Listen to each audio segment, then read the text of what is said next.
सुप्रभात। आज हम आपके लिए लेकर आए हैं वर्ण। वर्ण जो है वह व्याकरण में आता है और व्याकरण में वर्ण की परिभाषा इस प्रकार है, वह छोटी से छोटी इकाई जिसके टुकड़े नहीं किए जा सकते। वह छोटी से छोटी इकाई जिसके टुकड़े नहीं किए जा सकते उसे वर्ण कहते हैं। एक बार पुनः, वह छोटी से छोटी इकाई जिसके टुकड़े नहीं किए जा सकते उसे वर्ण कहते हैं। वर्ण दो प्रकार के होते हैं, स्वर और व्यंजन। वर्ण दो प्रकार के होते हैं, स्वर और व्यंजन। स्वर वे वर्ण होते हैं जिनके बोलने में यानी उच्चारण करने में हमें अन्य किसी वर्ण की सहायता नहीं लेनी पड़ती, ऐसे वर्ण को हम स्वर कहते हैं। इनकी संख्या 11 है। स्वर की संख्या 11 है। दूसरा है व्यंजन।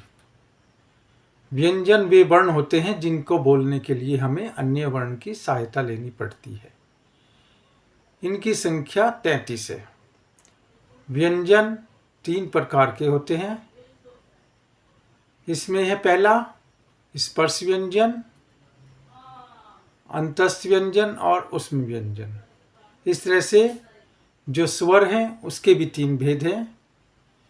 स्वर के 3 भेद हैं। पहला जो स्वर होता है उसे कहते हैं हर्ष स्वर। हर्ष स्वर वह स्वर होता है जिसमें एक मात्रा का समय लगता है।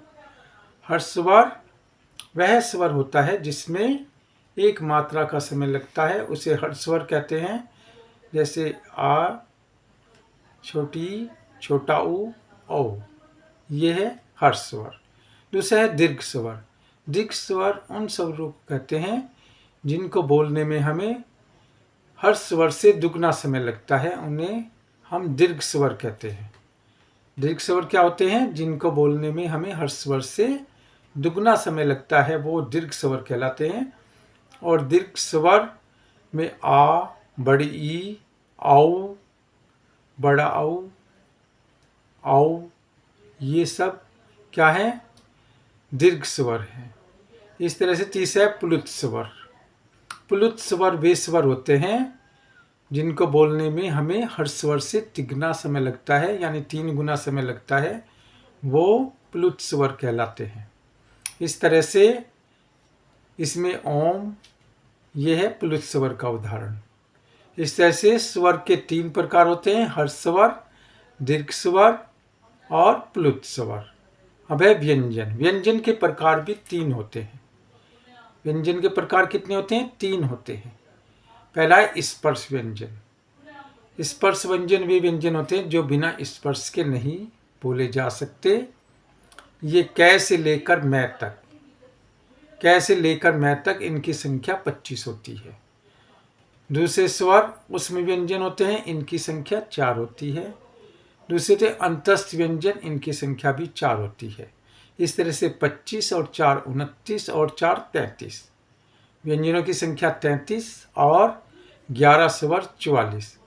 इस तरह से वर्णमाला में 44 स्वर और व्यंजन दोनों मिलाकर होते हैं 11 स्वर और 33 व्यंजन। इस तरह से वर्णमाला में की संख्या 44 है। इस तरह से स्वर के बारे में, व्यंजन के बारे में और हमने उनके प्रकार बताए हैं, उदाहरण भी बताए हैं। यह परीक्षा उपयोगी है।